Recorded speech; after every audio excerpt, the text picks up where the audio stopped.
15 ताश के बावन पत्तों के एक सुमिश्रित गड्डी से एक पत्ता या वृक्ष निकाला जाता है। निम्नलिखित में से किन दशाओं में घटना ई और एफ स्वतंत्र है। और यहाँ पर हमें 3 दशाएं दिए गए हैं, तो हमें इसे बताना है कि इनमें से किन किन दशाओं पर ई और एफ स्वतंत्र घटनाएं हैं। यहाँ पर ई और एफ स्वतंत्र घटनाएं तभी होंगे जब probability of E intersection F बराबर probability of E dot probability of F हो, मतलब जब इनका गुणा करें तो इसका मान इसके मान के बराबर हो, तभी यहाँ पर ई और एफ स्वतंत्र घटनाएं होंगी।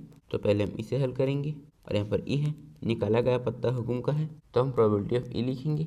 तब ताश के 52 पत्तों में से 26 पत्ते लाल रंग के और 26 पत्ते काले रंग के होते हैं, जिसमें से 13 पत्ते हुकुम के, 13 पत्ते चीड़ के और 13 पत्ते पान के और 13 पत्ते ईंट के होते हैं। तो यहाँ पर निकाला गया पत्ता हुकुम का इसकी प्रायिकता ज्ञात करना है। तो ताश के पत्तों की गड्डी में कुल 52 पत्ते हैं, जिसमें 13 हुकुम के पत्ते हैं। तो प्रोबेबिलिटी ऑफ ई आ जाएगा 13/52, फिर यहाँ पर 13 एकम 13, 13 चौक 52।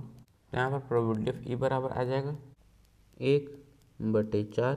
तो अब हम एफ लिखेंगे और यहाँ पर एफ है, निकाला गया पत्ता इक्का है, तो यहाँ पर आ जाएगा एफ, निकाला गया पत्ता इक्का है। तो अब हम प्रोबेबिलिटी ऑफ एफ लिखेंगे। तब ताश के पत्तों गड्डी में केवल 4 इक्के होते हैं, तो यहाँ पर इसका मान आ जाएगा 4/52। तो यहाँ पर फिर 4 एकम 4, 4 तेरम 52। तो यहाँ पर प्रोबेबिलिटी ऑफ एफ आ जाएगा 1/13। तो अब हम ई इंटरसेक्शन एफ ज्ञात करेंगे। तो यहाँ पर ई है, निकाला गया पत्ता हुकुम का है, और एफ है, निकाला गया पत्ता इक्का है। तो यहाँ पर ई इंटरसेक्शन एफ हो जाएगा, निकाला गया पत्ता हुकुम का इक्का है, तो हम probability of E intersection F ज्ञात करेंगे। तो ताश के पत्तों गड्डी में केवल एक हुकुम का इक्का होता है, तो यहाँ पर इसका मान हो जाएगा 1/52। तो अब हम देखते हैं कि यहाँ पर ई और एफ स्वतंत्र घटना है या फिर नहीं। तो यहाँ पर इसका मान है 1/4 और इसका मान है 1/13। तो जब इन दोनों का गुणा करेंगे तो यहाँ पर इसका मान आ जाएगा 1/52, यहाँ पर इसका मान भी 1/52 है। तो यहाँ पर इन दोनों को गुणा करने पर इनका मान इसके बराबर आ रहा है। इसका मतलब है कि यहाँ पर ई और एफ स्वतंत्र घटना है।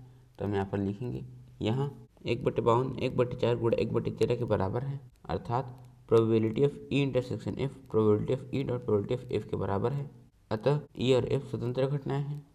तो अब हम दूसरा लिखेंगे। यहाँ पर ई है, निकाला गया पत्ता काले रंग का है, एफ है, निकाला गया पत्ता एक बादशाह है। तो यहाँ पर आ जाएगा दूसरा ई, निकाला गया पत्ता काले रंग का है, तो हम प्रोबेबिलिटी ऑफ ई ज्ञात करेंगे। तो 52 पत्तों में से 26 पत्ते काले रंग के होते हैं, तो यहाँ पर ये हो जाएगा 26/52, फिर 26 एकम 26, 26 दूनी 52। तो यहाँ प्रोबेबिलिटी ऑफ ई आ जाएगा 1/2। तो अब निकाला गया पत्ता काले रंग का है, उसकी प्रायिकता है 1/2।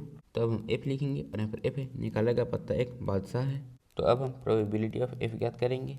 तो 52 पत्तों में से 4 पत्ते बादशाह के होते हैं, तो यहाँ पर ये हो जाएगा 4/52। तो यहाँ पर 4 एकम 4, 4 तेरम 52। यहाँ प्रोबेबिलिटी ऑफ एफ आ जाएगा 1/13। तो हम ई इंटरसेक्शन एफ ज्ञात करेंगे। तो यहाँ पर ई है, निकाला गया पत्ता काले रंग का है, और यहाँ पर एफ है, निकाला गया पत्ता एक बादशाह है। तो यहाँ पर ई इंटरसेक्शन एफ हो जाएगा, निकाला गया पत्ता काले रंग का बादशाह है। तो अब हम probability of E intersection F ज्ञात करेंगे। तो 52 पत्तों में से केवल 2 काले रंग के बादशाह होते हैं, तो यहाँ पर इसका मान आ जाएगा 2/52। फिर यहाँ पर 2 एकम 2, 2 26 52। तो यहाँ probability of E intersection F का मान आ जाएगा 1/26।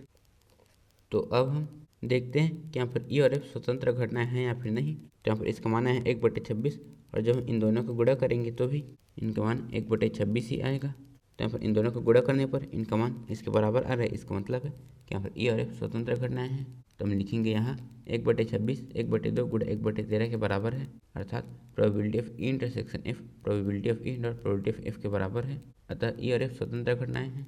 तो अब हम तीसरा हल करेंगे, और यहाँ पर ई है, निकाला गया पत्ता एक बादशाह या एक बेगम है, एफ निकाला गया पत्ता एक बेगम या एक गुलाम है। तो हम यहाँ पर लिखेंगे तीसरा ई, निकाला गया पत्ता एक बादशाह या एक बेगम है। तो हम प्रोबेबिलिटी ऑफ ई ज्ञात करेंगे। तो 52 पत्तों में से 4 बादशाह के पत्ते और 4 बेगम के पत्ते होते हैं, तो यहाँ पर निकाला गया पत्ता एक बादशाह एक बेगम है, इसकी प्रायिकता 8/52। तो अब हम एफ लिखेंगे, और यहाँ पर एफ है, निकाला गया पत्ता एक बेगम या एक गुलाम है। तो यहाँ से प्रोबेबिलिटी ऑफ एफ, तो 52 पत्तों में बेगम के 4 पत्ते और गुलाम के 4 पत्ते होते हैं, तो यहाँ पर निकाला गया पत्ता एक बेगम या एक गुलाम है, इसकी प्रायिकता 8/52। 52। तो अब हम ई इंटरसेक्शन एफ ज्ञात करेंगे। तो यहाँ पर ई है निकाला गया पत्ता एक बादशाह या एक बेगम है, एफ है निकाला गया पत्ता एक बेगम या एक गुलाम है। तो यहाँ पर इन दोनों में ये कॉमन है, तो यहाँ पर ई इंटरसेक्शन एफ हो जाएगा निकाला गया पत्ता एक बेगम है। तो अब हम probability of E intersection F ज्ञात करेंगे। तो 52 पत्तों में 4 पत्ते बेगम के होते हैं, तो यहाँ पर ये हो जाएगा 4/52। तो हम देखते हैं कि यहाँ पर ई और एफ स्वतंत्र घटनाएं हैं या फिर नहीं। तो यहाँ पर इसका मान है 4/52 और जब हम इन दोनों को गुणा करेंगे तो यहाँ पर इनका मान इसके बराबर नहीं होगा। इसका मतलब है कि यहाँ पर ई और एफ स्वतंत्र घटनाएं नहीं है। तो हम लिखेंगे यहाँ 4/52, 8/52 गुणा 8/52 के बराबर नहीं है, अर्थात probability of E intersection F probability of E dot probability of F के बराबर नहीं है, अतः ई और एफ स्वतंत्र घटनाएं नहीं है। तो यहाँ पर केवल पहले और दूसरे दशाओं में ही ई और एफ स्वतंत्र घटनाएं हैं।